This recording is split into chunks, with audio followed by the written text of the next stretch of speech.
Hello and welcome to today's video. Today I'm going to be talking about horror in children's picture books. I'm going to be talking about where it comes from, why it's important, and I'm also going to recommend some of my favourites. So if that's the part of the video that you are interested in, I'll put a little timestamp here so that you can just skip ahead to the recommendations. Let's get into it.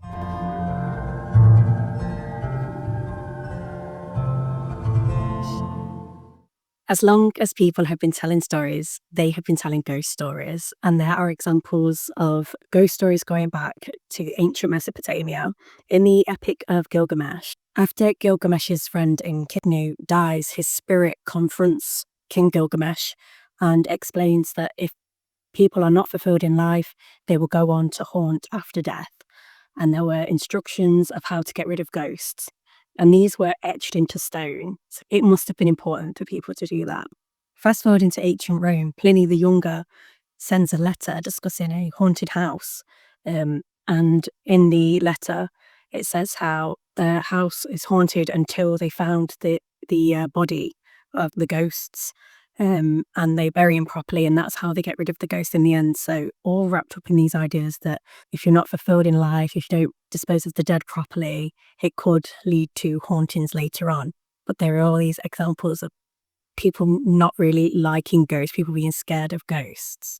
Those stories have always been ingrained in our culture.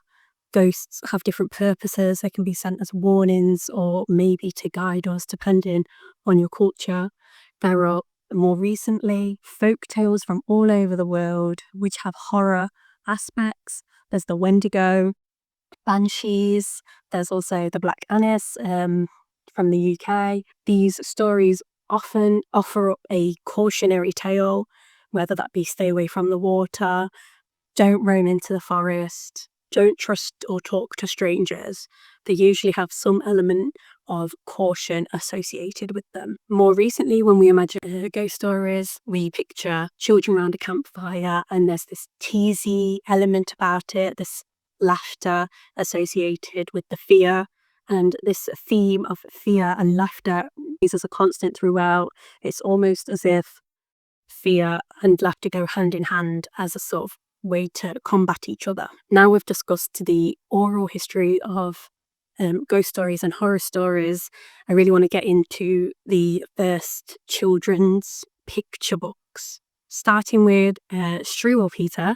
This children's book was written in 1845 by Henrik Hoffmann, and it showed how children who disobeyed were often mutilated and killed. So it was really a control method. So the story of Struwwelpeter, he is a dirty, lazy boy, and he has no friends because of this. So that's one of the stories. And I think the book had a collection of 10 short stories. So there is the story of the wicked boy, Frederick, and he terrorizes people and animals. Eventually he is bitten by a dog, and whilst he is bedridden recovering from this bite, the dog eats all his food. There is another one, which I think is called The Very Sad Tale of a Girl with Matches. And in this one, a little girl is playing with matches and she sets herself on fire and she dies. And the only thing that mourns her is her cat. And then there is the story of the thumb sucker, where this little boy won't stop sucking his thumb, and eventually somebody comes and chops them off. So all really gruesome, all really dark, and they were 100% written for children. He wrote these stories when he couldn't find anything decent for his son's 3rd birthday. So we're talking really young children. Probably more famously than that is the Tales of the Brothers Grimm. Some of these are really, really dark, but have been adapted over time. And as they've been adapted, they've also been sanitized. But a lot of the Brothers Grimm fairy tales were not actually aimed at children. They were more of a cautionary tale for adults. I think a few of them were for children, but most of them were for adults, and they've been sanitized and really toned down. And now they're much more palatable for children. In the Red Riding Hood, when the Brothers Grimm wrote it, they ended it with Red Riding Hood being eaten by the wolf after the wolf had already eaten her grandma. But throughout the years, this has changed, and this whole section has been added about the woodcutter coming and cutting the grandma out of the wolf's stomach, or in some versions, the grandma's hiding in the closet. and the wolf hasn't even eaten. Harry's just eaten the food that Red Riding Hood bought.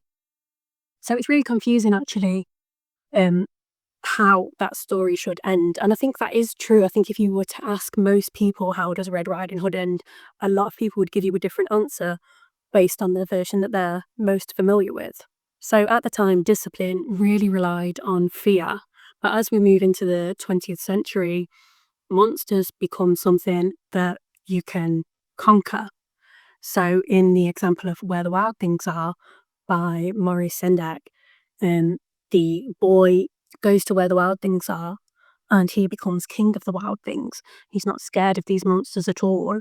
And he conquers them and he becomes a wild thing himself. So horror is no longer a controlling factor.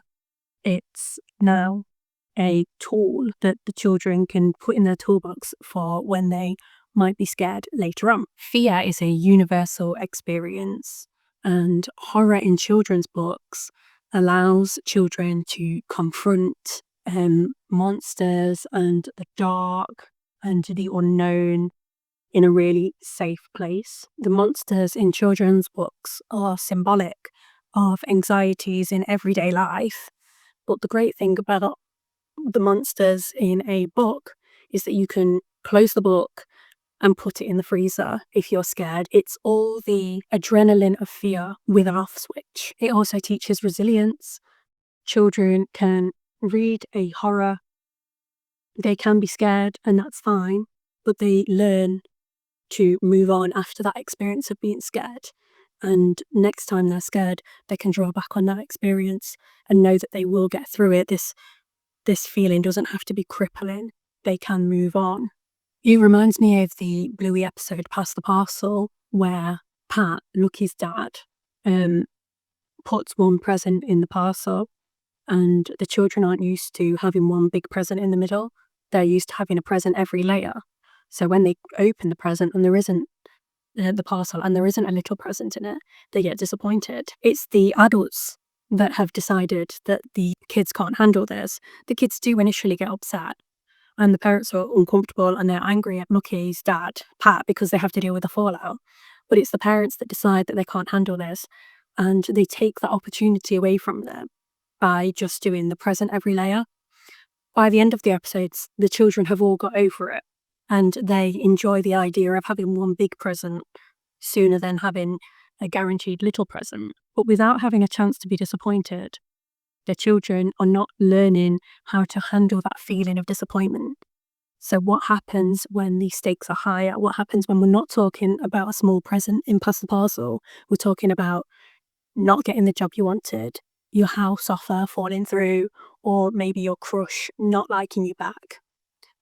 Without small experiences, our children are perhaps not being given opportunities of feeling uncomfortable.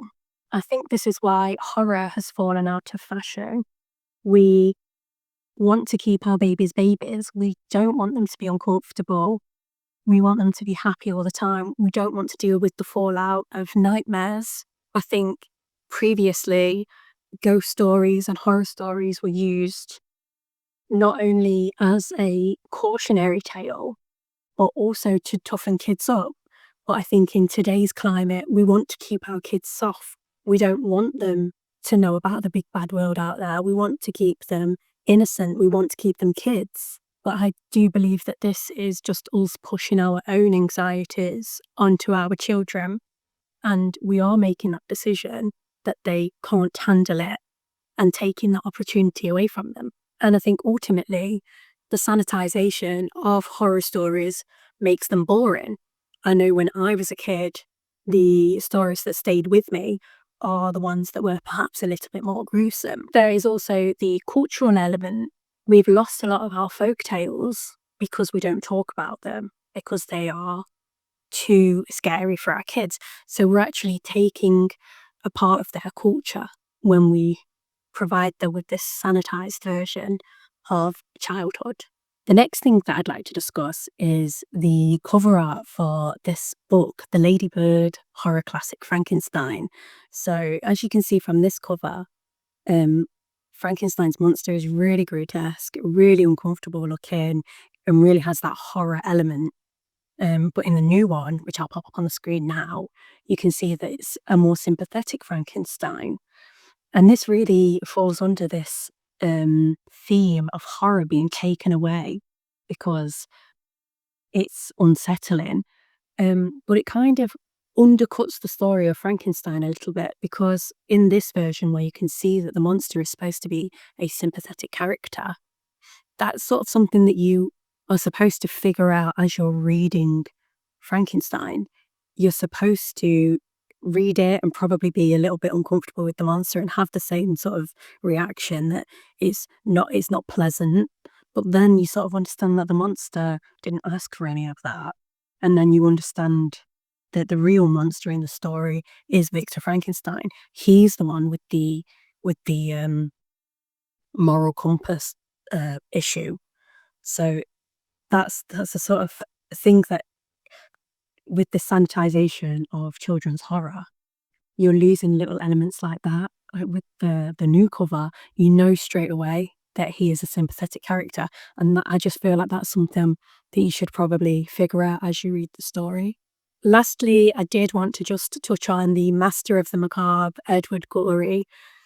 The picture books that Edward Gorey has written are not strictly for children. I have seen some people say that they are for children, but the majority of things that I've read have said that they're not for children, but they are in a picture book format. So if you look at The Loathsome Couple, they are inspired by the Moors murders, and they're about a couple that find each other and realise that their life's purpose is killing children. And that is how the picture book goes as well. So that's really pushing the boundary on how far a picture book can go.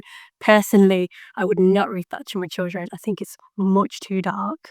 He has also written The Gashny Crumb Tinies, and this is a book. It's like an alphabet book, and it has 26 different children, and these 26 different children die in each horrible way, and it all relates to one letter of the alphabet. So again, really dark, probably not something that I would reach for. It's also quite hard to get hold of these books. If you want to get hold of The Loathsome Couple, that I think the cheapest I saw them was like £40. It's I don't think it's in print.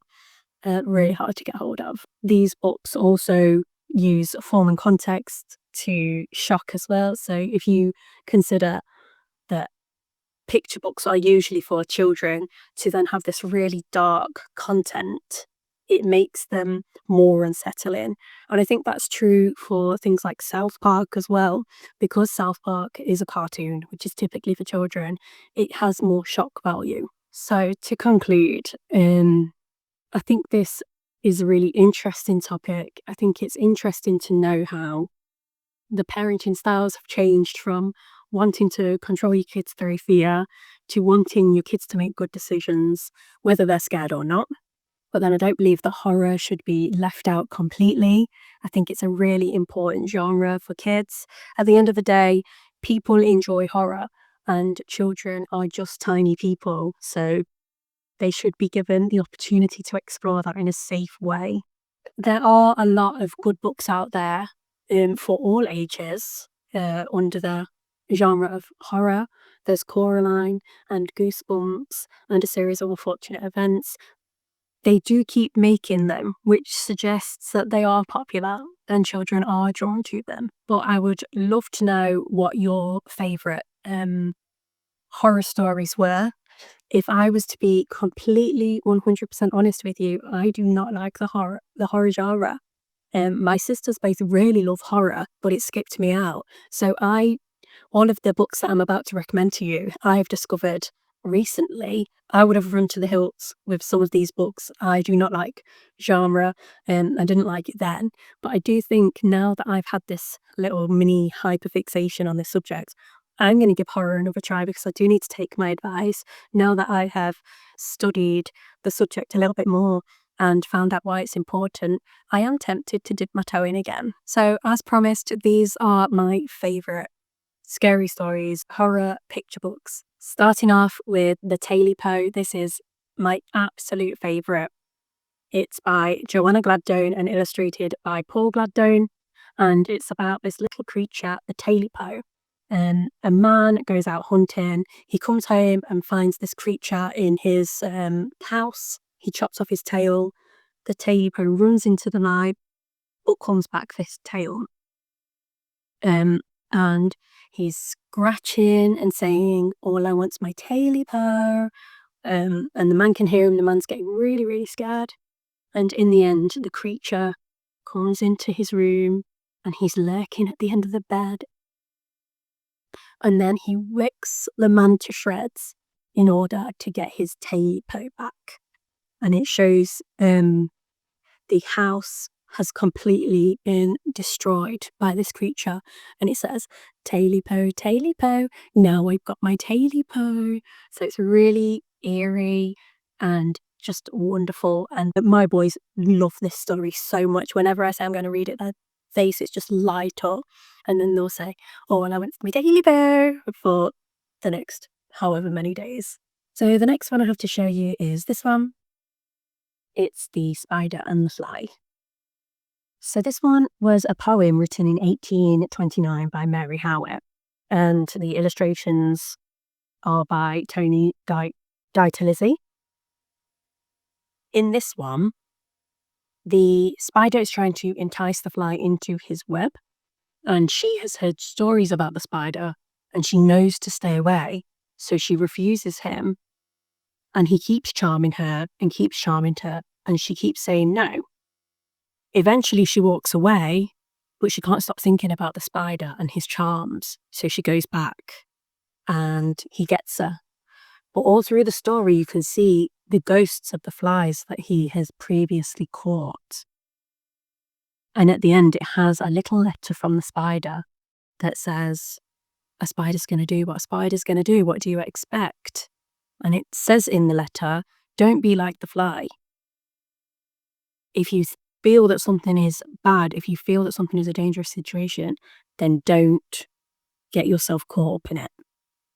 So it's a really nice cautionary tale, and a really, really nice story. And as I've said, the illustrations are absolutely gorgeous. The next one I'd have to show you is a retelling of Cinderella. I think I spoke about this one last year in my Halloween bookshelf video. The illustration in this one, so gory and unsettling. And again, it's not my favourite. I do not like scary things really, but something that the boys are fixated with. I thought I'd include it in this video just to show that sometimes reiterations of stories will fall down a different genre to send a different message. So everyone's probably quite familiar with Cinderella. It's a different version of it. The next book I'd like to show you is this one. It's A World Full of Spooky Stories, 50 Tales to Make Your Spine Tingle. And they have stories from all over the world in this one. And what I really like about these stories is they're not the sanitized versions. So as I was discussing with the Grimm story, in this one, it finishes as it should. The wolf goes and eats the grandmother, and then he eats Little Red Riding Hood, and then that's it. It's finished. And some of the stories in this book are really, really unsettling. And some of them are quite long, some of them are quite short. And you get these 4 pages of art, which are really nice as well. So this is a nice one too, and definitely something that I would recommend. You get a lot of stories in one go, so that's always nice. The next one I have to show you is I Want My Hat Back, and that's by Jon Klassen. In this one, it's just deadpan funny. He's looking for his hat. The rabbit has stolen it, and in the end, to get his hat back, he eats the rabbit.